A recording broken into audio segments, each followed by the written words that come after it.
Bienvenue dans ce cursus de formation Apprendre la méditation, dont le but est d'effectuer vos premiers pas dans la méditation au quotidien. Aujourd'hui, c'est le jour 21 et le dernier jour de ce module pratique. Le thème du jour, j'écoute mon enfant intérieur.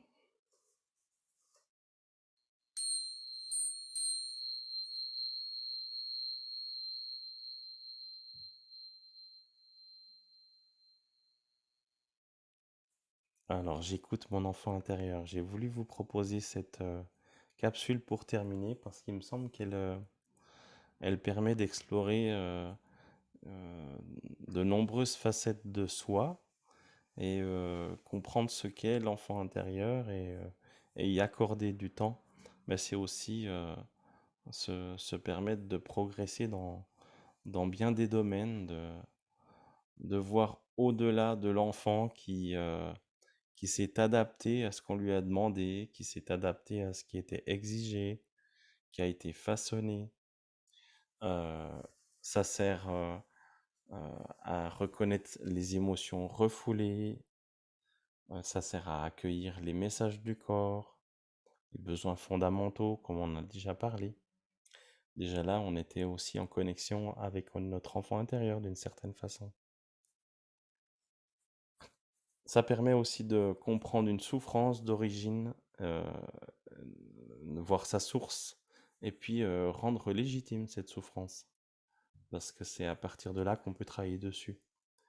On peut aussi identifier des dépendances, des compulsions, des habitudes. Et donc, une fois on a compris ça, c'est le début d'un chemin vers l'amélioration.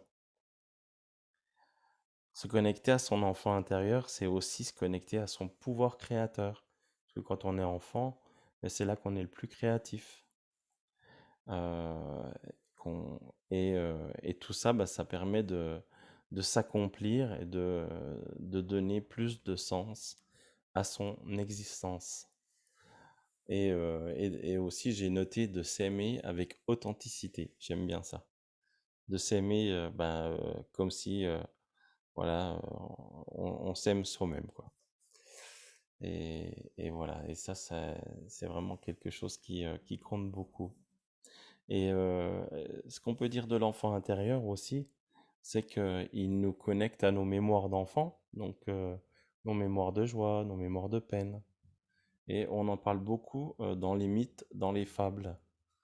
Quand on est enfant, on entend différents mythes et fables. Et d'ailleurs, Jung nous faisait remarquer que dans les mythologies, bien souvent, les sauveurs sont des enfants Dieu, à noter dans le coin de la tête. Et il y a différents courants de psychologie, courants de développement personnel qui abordent le sujet. Par exemple, en psychologie analytique, on parle de l'individuation. Donc, c'est le fait de devenir plus complet, plus complète. Aussi, il y a un auteur qui s'appelle John Bradshaw qui, euh, qui a écrit Retrouver l'enfant en soi et qui dit que retrouver l'enfant en soi consiste à découvrir à quel stade du développement nous avons abandonné notre enfant intérieur. Donc sous-entendu, en reconnectant avec ce moment où on s'est égaré, eh bien, on peut voir quelles sont les blessures qu'on a vécues, et travailler dessus. En analyse transactionnelle, on dit le parent qui établit les règles, l'adulte qui pense, qui décide et résout les problèmes, l'enfant qui ressent et réagit. Et aussi, on entend parler dans notre que notre monde intérieur est peuplé d'innombrables sous-personnalités. Donc certains les appellent l'arriviste, le tyran, le protecteur, l'artiste, le séducteur et bien d'autres encore. Donc ça nous permet de voir un peu toutes les facettes qu'on va aller connecter pour se rendre peut-être différent de ce qu'on est vraiment au fond de soi. Alors du coup, pour lui parler, on va, heu, on va aller expliquer à cet enfant intérieur qu'il a pas besoin de grandir, parce que justement, c'est cet état d'enfance qui est heu heu, une source, riche, qu'on a à l'intérieur, une source infinie. Donc voilà, quelques explications avec l'enfant intérieur. C'est vraiment lui qui va nous permettre, d'aller, d'aller plus loin dans la vie. Voilà. Alors, ben, je vous invite à cette méditation. Merci.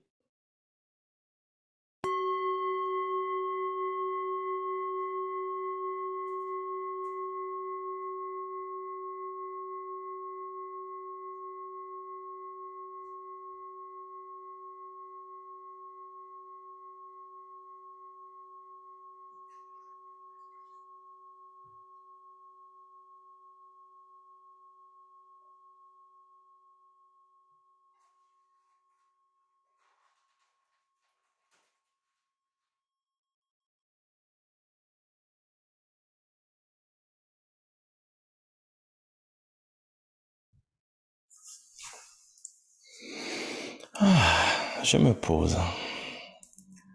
Je m'offre ce temps de méditation pour me mettre à l'écoute de mon enfant intérieur.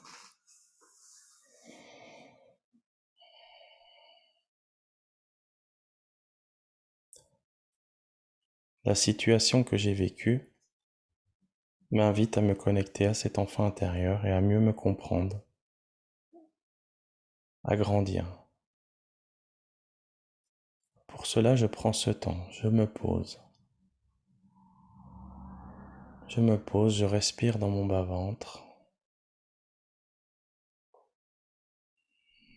Et je sens ma respiration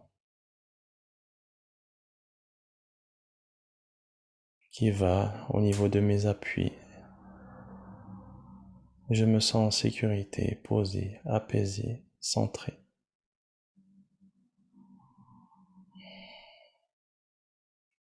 Je trouve la meilleure posture.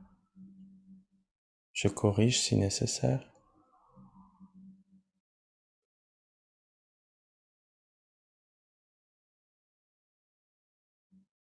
Et je me mets à l'écoute de mes sens, connecté à mes sens.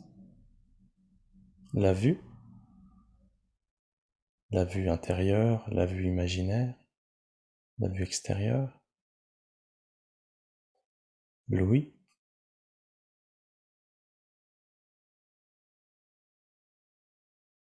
l'odorat, le goût et le toucher. Tous ces sens vont me permettre de percevoir la situation avec des détails.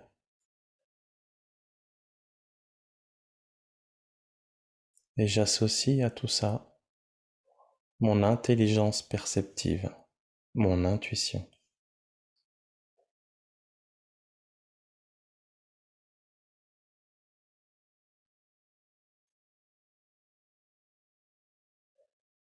Ainsi connecté à cette situation que je viens de vivre,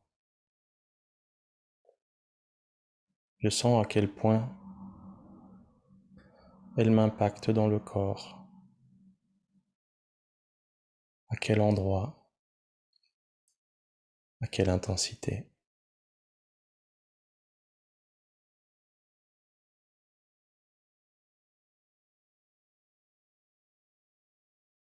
Et je visualise quelle situation d'enfance est reliée à cet événement.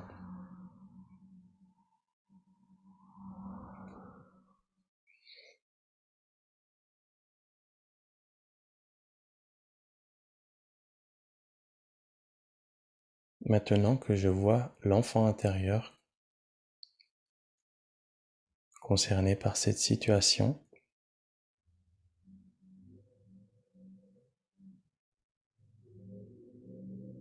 je l'observe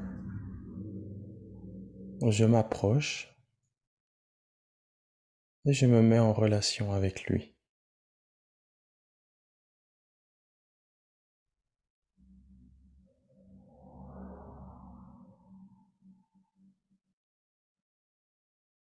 Que ressent-il?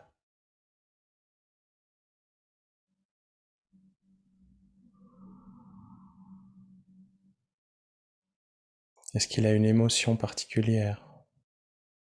De colère, de peur, de tristesse, une peine,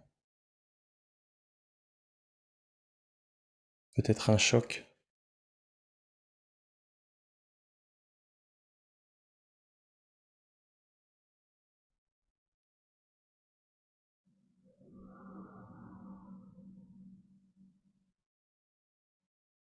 Et cette émotion est reliée à une relation, une relation à soi-même, une relation aux autres.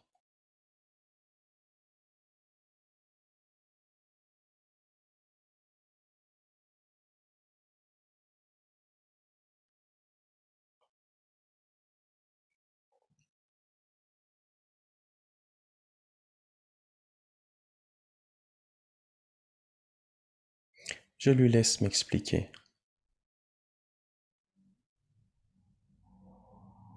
Je l'écoute avec empathie, sans jugement. Je lui offre toute la place dont il a besoin.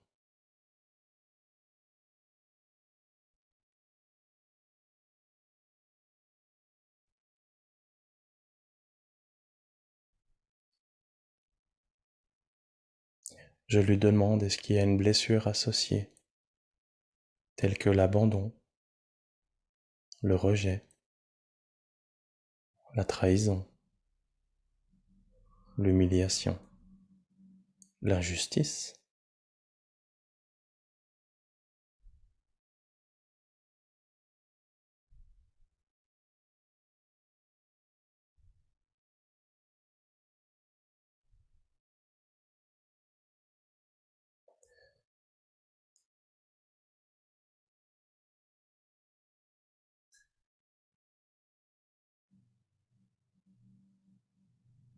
Je lui offre la possibilité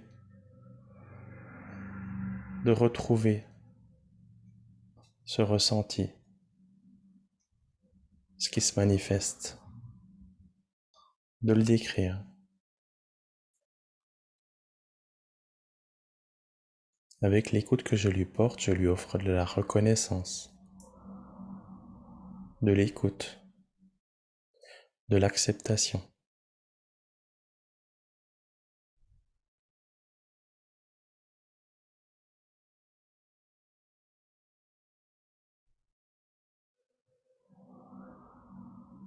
Un peu comme la relation du petit prince et du renard. Nous formons une complicité, mon enfant intérieur et moi.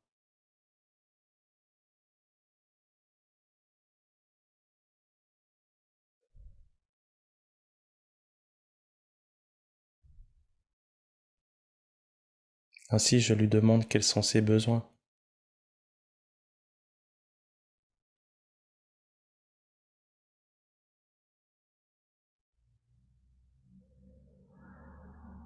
quels sont ses besoins pour retrouver plus de douceur, de paix intérieure.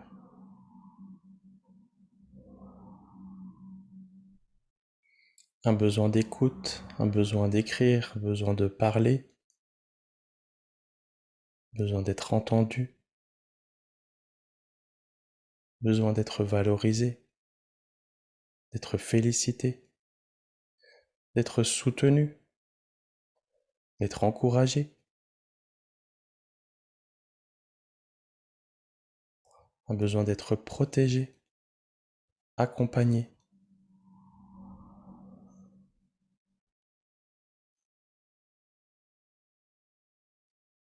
Ainsi, nous nommons ce besoin.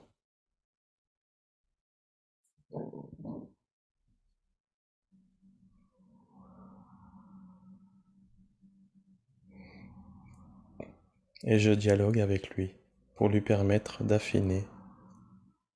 Peut-être qu'il a des croyances limitantes, reçues lors de l'éducation, reçues par le monde extérieur, des balises qui se sont posées devant lui. Alors j'imagine ces balises que je peux les retirer et lui ouvrir un nouvel espace, lui montrer de nouvelles possibilités de vue, d'espace.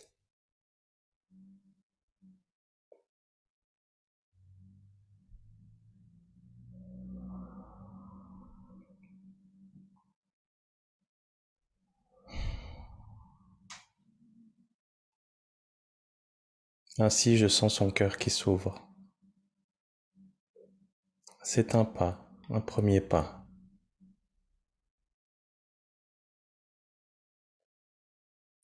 Nous nous prenons dans les bras, lui et moi, sans mot dire, juste une présence, une chaleur, une étreinte, toute simple.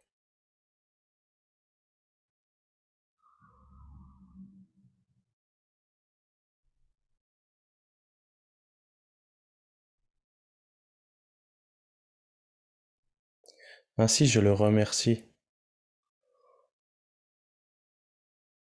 d'être entré en dialogue avec moi. Je remercie également ma conscience supérieure, celle qui est au-dessus de nous, celle qui peut ramener tout vers le centre, vers l'unité, la liberté, la jouissance. Et peu à peu, je me sens renaître connecté à la créativité, la jovialité, la joie de cet enfant intérieur qui reprend sa place, la spontanéité, toutes ces caractéristiques qui font que la vie est belle. Ainsi, je me remercie, je me félicite, je me donne rendez-vous pour une autre fois pour encore progresser, avancer, comprendre, jouer. Et je reviens à moi-même, à la situation d'aujourd'hui.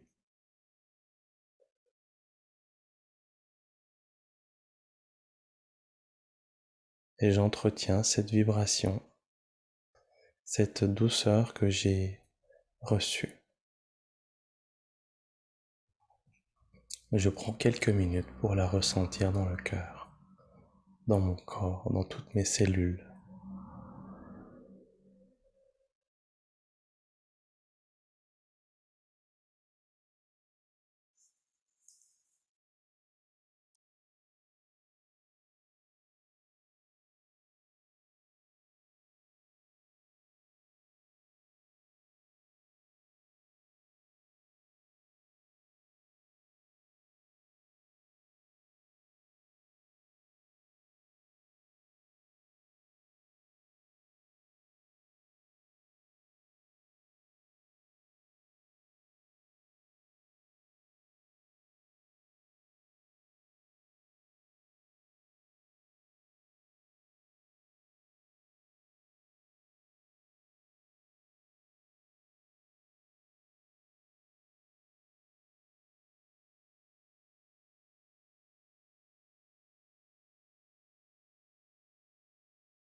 Alors ben aujourd'hui c'était la dernière méditation. Je suis vraiment heureux d'avoir partagé ce temps avec vous. Ça a été aussi une expérience riche pour moi. Et la question la plus simple qui soit, c'est ben voilà, qu'est-ce que vous pouvez dire et témoigner de, de ce cursus que je vous ai offert. Voilà, merci à vous.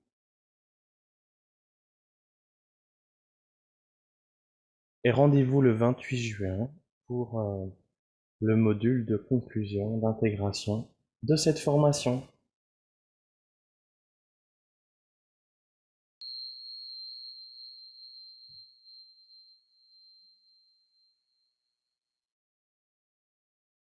À mon tour de me présenter, je suis Xavier, donc je suis un homme à la fois simple, naturel.